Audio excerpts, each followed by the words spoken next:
اور یہ جو ساقی ہوتے تھے اس دور کے اندر یہ بہت عزتدار شخص ہوتے تھے اور بادشاہ کی نظر میں مقبول نظر ہوتے تھے یہ ساقی جو لوگ ہوتے تھے.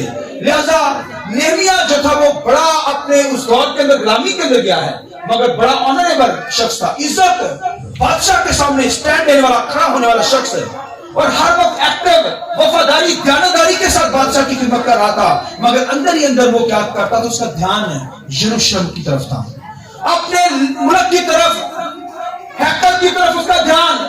خدا سے ڈرنے والا شخص اور وہ دنیا کے اندر جو کام خدا نے اس کے سپرد یعنی جس غلامی کی حالت میں گیا ہے اس کام کے اندر دیانتدار تھا بڑا ایکٹیو تھا اپنے کام کے اندر. خدا کے کلام میں لکھا ہے اس کے اندر یہ باتیں تھی وہ خدا کا ڈر رکھتا تھا اور بائبل میں لکھا ہے یروشلم کے لوگوں کو ان کے ساتھ فیلوشپ رکھتا تھا ان سے ملتا تھا. اور لکھا ہے کہ جب حنانی یروشلم سے لوگ آئے تو انہوں نے اس سے حال پوچھا نہمیا نے کہ میرے ملک کا کیا حال ہے یروشلم کا. اس نے کہا شہر یروشلم اجڑا ہوا ہے اس کی فصیلیں اس کی دیواریں جو ہمیں ٹوٹی ہوئی ہیں رکھنے پڑے ہیں جگہ جگہ پر اور یروشلم بھی جو ہے وہ سارا سسٹم اس کا عبادت کا سسٹم جو ہے کہن بھی جو ہے وہ بھی دور ہو گئے ہیں. کوئی سسٹم نہیں عبادت کا کوئی طریقہ کار نہیں ہے. لہذا پھاٹک جو ہے وہ آگ سے جلے ہوئے ہیں. دشمن نے یروشلم کو نشت و نبود کر رکھا ہے یعنی تباہی بچی ہوئی ہے اور وہاں پر چند لوگ ہی ہیں یروشلم کے اندر بنی اسرائیل کے لوگ وہ بھی ڈرے ہوئے لوگ ہیں. تو لکھا جب اس نے یہ رپورٹ دی اپنے حنانی دوست سے جو یہودی وہاں سے آئے تھے لکھا ہے کہ وہ بے چین ہو گیا اس نے رونا شروع کر دیا. خداوند کے کلام میں پڑھیے لکھا ہے نہمیا لکھا روتا رہا روزے کے اندر ٹھہر گیا اور جیسے کسی کا کوئی مر جاتا ہے ماتم کرنے لگا خدا کے سامنے کہ خداوند میری قوم کا یہ حال ہے میرے ملک کو دشمن نے تباہ کر دیا رکھنے پڑے ہوئے جگہ جگہ دیواریں ٹوٹی ہوئی یروشلم کا سسٹم سارا بگڑا ہوا ہے. لہذا رونے لگا اور خداوند کے سامنے درخواست کرنے لگا. جب رو رہا تھا روزے کے اندر تھا واویلا اس کی زندگی کے اندر تھا یعنی وہ بھائی ماتم کرنے لگا جیسے کسی کا کوئی عزیز قریب دل کے قریب والا شخص جو مر جاتا ہے وہ روتا ہے لکھا وہ روتا ہے بہت روتا ہے. لہذا خداوند کے کلام لکھا ہے کہ جب وہ ساقی کی خدمت کر رہا تھا تو خدا نے اسے فوراً وہاں پر کال کی اسے بلا لیا. لکھا ہے وہ ساقی کا کام کر رہا تھا یعنی بادشاہ کے سامنے نئے جو تھا وہ پیش کرنے والا شخص مگر لکھا ہے اس کا چہرہ اداس. بادشاہ حیران ہو گیا. بادشاہ نے کہا تو تیرا چہرہ کیوں بگڑا ہوا ہے کیوں تو اداس ہے بھائی تیرے تجھے کوئی بیماری نہیں ہے مجھے نظر آ رہا تو بیمار نہیں ہے لیکن پھر بھی تو چہرے سے لگ رہا ہے تو بہت ہی بیمار ہے. لہذا میں سمجھتا ہوں بادشاہ کہتا ہے کہ یہ تیرے اندر دل کی حالت کے علاوہ اور کوئی تجھے بیماری نہیں ہے. لہذا اس نے پھر خدا کیونکہ روتا تھا خدا کے سامنے خدا نے پھر ویژن اسے دیے. اس نے کہا بادشاہ میں اپنے شہر کو جانا چاہتا ہوں اپنے بزرگوں کی قبروں یعنی اپنے شہر کو تعمیر کرنا چاہتا ہوں. تو خدا نے اس کی دعا کو سنی. لکھا ہے اس نے آنسو بہا کر دعا کی. خدا نے لکھا ہے کہ اس بادشاہ کے دل کو سافٹ کیا نرم کیا. لکھا ہے اس نے اسے اجازت دی کہ جا اپنے ملک کو کیا کر بحال کر اسے تعمیر کر. اور لکھا ہے خداوند کے کلام کے اندر پھر سارے آنسو بہائے. لکھا ہے بادشاہ کے دل جو تھا نرم ہو گیا اور پھر اس نے اجازت دی اور خداوند کے کلام لکھا اس نے اجازت لے کر لکھا ہے کہ اپنے ملک کے اندر یروشلم کے اندر جب گیا تو وہاں پر بھی دو شخص اس سے ملے. لکھا ہے کہ وہ جو تھے وہ اس کی مخالفت کرنے لگے. لکھا ہے رات کے وقت ہی لکھا ہے جو نہمیا نے ایک پلان بنایا اس نے رات کے وقت لکھا اپنے ملک کا جائزہ لیا سروے کیا یروشلم کا شہر یروشلم کا سروے کیا رات کے وقت. لکھا اس نے دیکھا کہ جگہ جگہ پر رکھنے پڑے ہوئے ہیں. رکھنوں کا مطلب ہوتا ہے دیواروں کے اندر دشمن جو ہے دیواروں کے اندر سوراخ کر دیتا ہے. بڑی بڑی دیواریں ہوتی ہیں اس کے درمیان میں سوراخ طرح سے دشمن جو ہے اندر گھس جائے ملک کے اندر اور پھر ملک کو قبضے کے اندر لے جائے.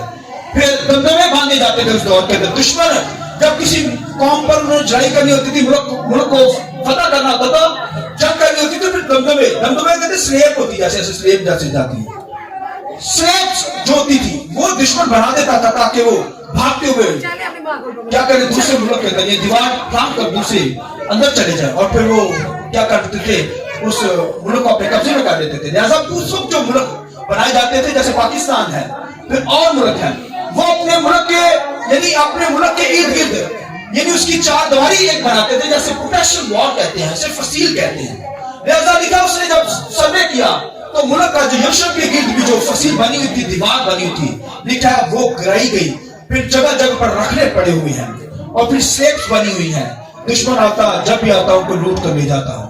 اور پھر خداوند کے کلام کے اندر لکھا ہے کہ اس نے راتوں رات ایک پلان کیا، اور راتوں رات سارا سروے کر کے اس نے کچھ لوگ اپنے یروشلم کے لوگوں کو لیا، بنی اسرائیل کے لوگوں کو.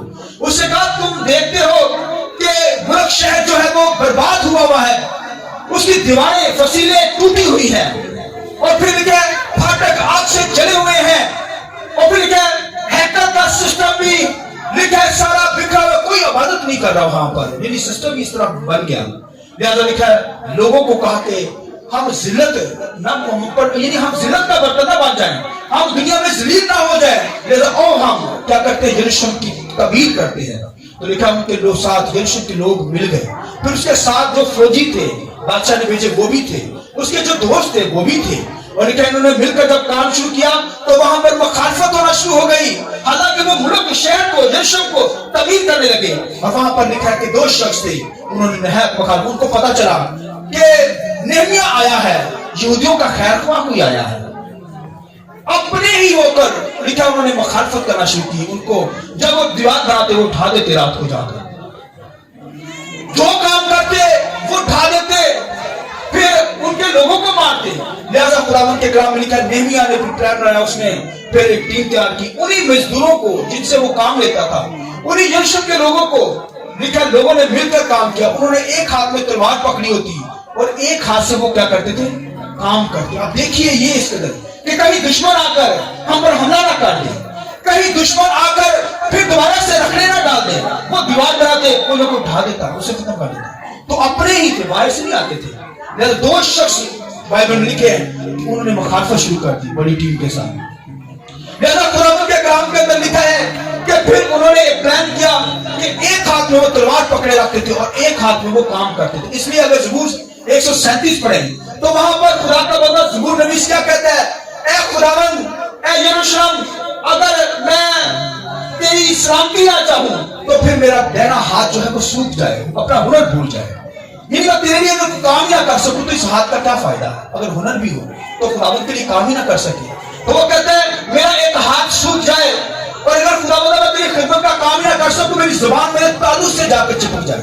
میری خدمت کرنے والے لوگ ہوں، خدا کے نام کو جلال دینے والے لوگ، ورشپ کرنے والے لوگ ہوں، اگر ورشپ نہ کر سکے، پرستش نہ کر سکے تو پھر زبان تعلق سے چپک جائے، یعنی منہ نہ پھر کھلے نا دوسری باتوں کی جیسے کھلتا ہے. لہذا زبور 137 کے اندر لکھا ہے. لہذا لکھا وہ جو ماہر تھے انہوں نے پھر کام کیا یروشلم کے لیے.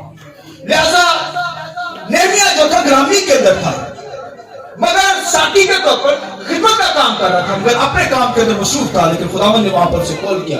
خداوند جانتا ہے جو لوگ مصروف ہیں دنیا کے اندر یہ میرا کام کریں گے، میرے لیے خدمت کا کام کریں گے. خدا چن لیتا ہے ایسے لوگوں کو دنیا کے اندر، انہیں کا ویژن دیتا ہے. خدا نے پھر اپنا ویژن ان سے دیا کہ یروشلم کو تعمیر کرنا ہے. پھر اس نے لکھا دل جان سے، ایک ہاتھ میں تلوار پکڑی ہوتی آپ دیکھیے، اور ایک ہاتھ سے کام کرتے تھے. پانی بھی پینے کے لیے بائبل میں پڑھا ہے، لکھا جب وہ پانی پینے جاتے تو لکھا وہاں پر ایک ہاتھ میں تلوار پکڑی ہوتی.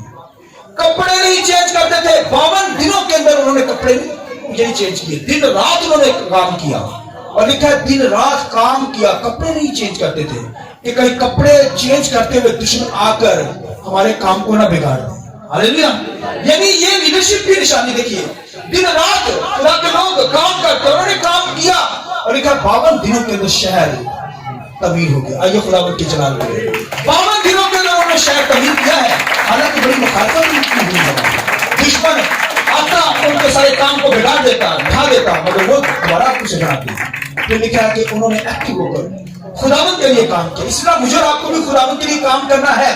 پھر یاد رکھیے جب انہوں نے شہر آباد کر دیا، پھر لکھا ہے نہمیا نے سنیے، لکھا کاہنوں کو ڈھونڈا، لاویوں کو ڈھونڈا. لاوی اس وقت پرستش کرتے تھے، ہم تو سنا کرنے والے لوگ تھے. پھر ہیکل کی انہوں نے تعمیر کی، اور ہیکل کو ٹھیک کر کے پھر لکھا ہے کہ جو عبادت کرنے والے لوگ تھے انہوں نے جگہ جگہ سے کاہن ڈھونڈے.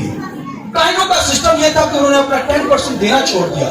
خدا کی حضوری میں اپنے ہدیے لانے بنی اسرائیل نے چھوڑ دیے، تو کاہنوں نے بھی چھوڑ کر خدمت کا کام کر دیا، یعنی کھیتی باڑی شروع کر دی. لاویوں نے کھیتی باڑی شروع کر دی.